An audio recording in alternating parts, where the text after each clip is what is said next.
Les paysans chinois des années 1930, pour 1 calorie investie, ils en récoltaient 40. Et nous, on investit 10 à 12 calories pour en récolter 1. On ne peut pas continuer comme ça. On est débile. On se croit très productif, mais c'est une illusion.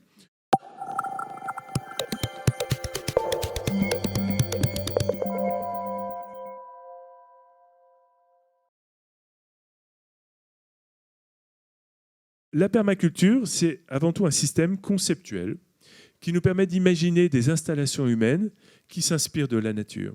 Donc, pour décrire une agriculture permaculturelle, on peut utiliser tout un tas de périphrases, une agriculture bio-inspirée, une agriculture permaculturelle. Je trouve que écoculture, c'est simple, c'est joli, c'est efficace. Alors on a adopté écoculture pour décrire une branche de l'agriculture qui prend le monde vivant comme modèle. Ce métier de paysan qui était tellement ringard autrefois, de tout temps, le paysan, c'était le serf, l'esclave, celui qui gagnait le moins. Il n'y a pas encore si longtemps, c'était le moins doué de la famille reprenait la ferme, et puis les autres, ils avaient des métiers sérieux, institut, médecin, etc. Donc maintenant, non, la terre est en train de redevenir désirable, mais pas sous les formes d'agriculture du passé. Je pense qu'aucun de nous ne rêve d'être agriculteur pour répandre du Roundup, n'est-ce pas ? J'avais vu la planète se dégrader pendant ces 22 années de voyage et j'avais un peu tendance à me lamenter sur ce qui était en train de mourir sous nos yeux. Mais en même temps, il y a un nouveau monde qui est en train de naître et de s'inventer. Et que notre époque est géniale. C'est-à-dire qu'elle est à la fois tragique et géniale. On n'a jamais eu autant de liberté. On n'a jamais eu autant de possibilités d'inventer nos vies. Eh bien, inventons nos vies. Prenons notre devenir collectif en main et cherchons des solutions. Zut, elles sont là. Et la nature est un immense vivier de solutions.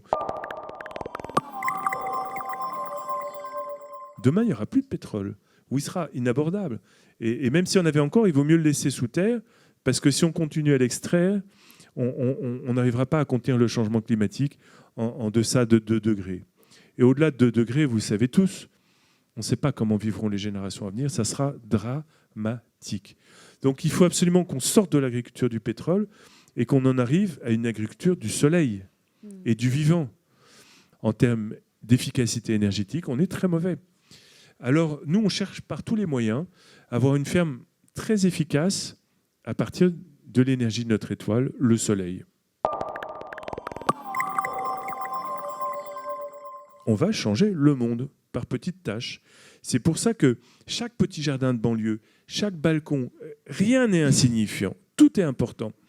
Chaque petit espace de la planète peut devenir une petite oasis de fécondité.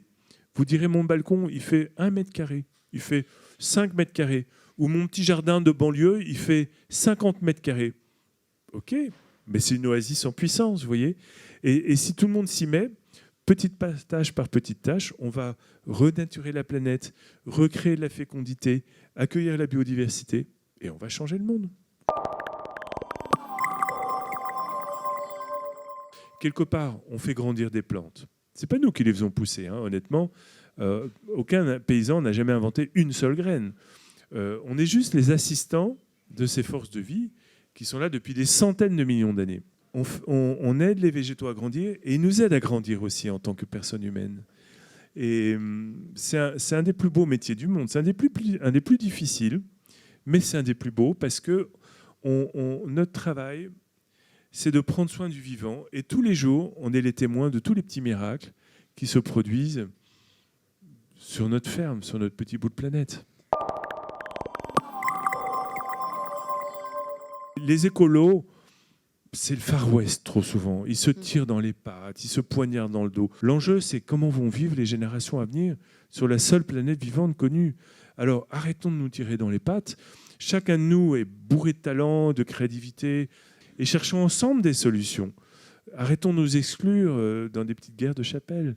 Allons-y main dans la main. Et chacun de nous a une expérience de vie unique.